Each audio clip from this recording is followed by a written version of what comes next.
आइए और कहिए मास्टर।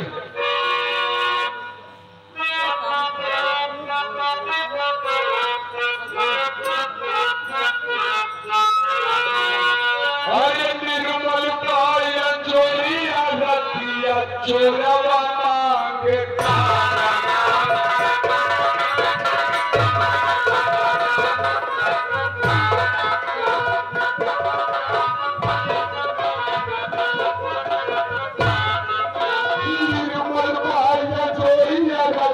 चोरवा मांगे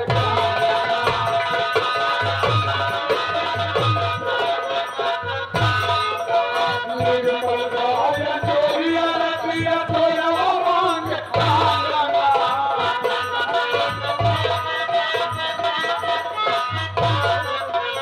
अब के का चकाई रतिया चोरवा मांगे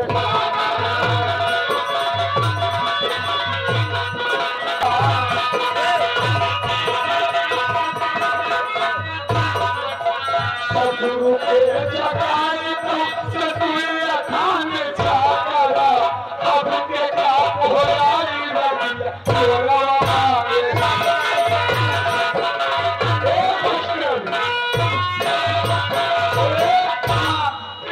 आइए रोहन जी अरे कावा मक्का भौजी हो आपसे नमस्ते करती हूँ।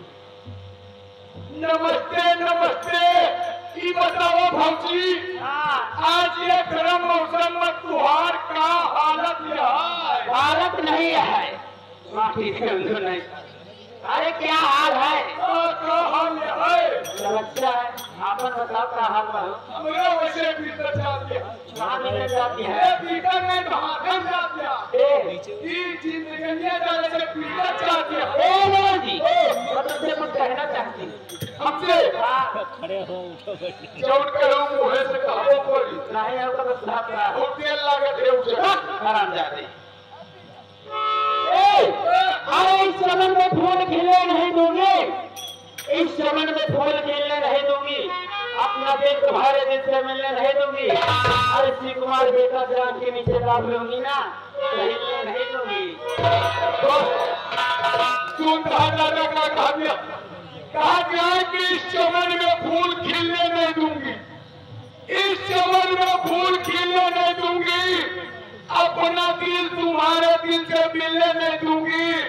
शिव कुमार बेटा चांद के नीचे दाब लूंगी तो हिलने नहीं दूंगी।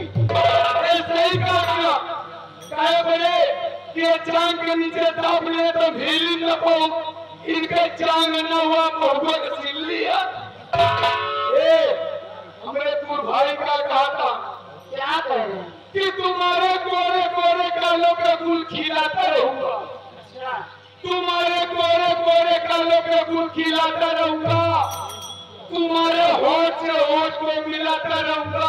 हाँ तुम अगर हमको अपनी टांग के नीचे दाब लोगी फिर भी तबे तबे तुम हिलाता रहूंगा। श्री कुमार ज्यादा टाइम नहीं है। टाइम नहीं है और क्या टाइम नहीं है तो टाइम के चोर कैसे चलूं?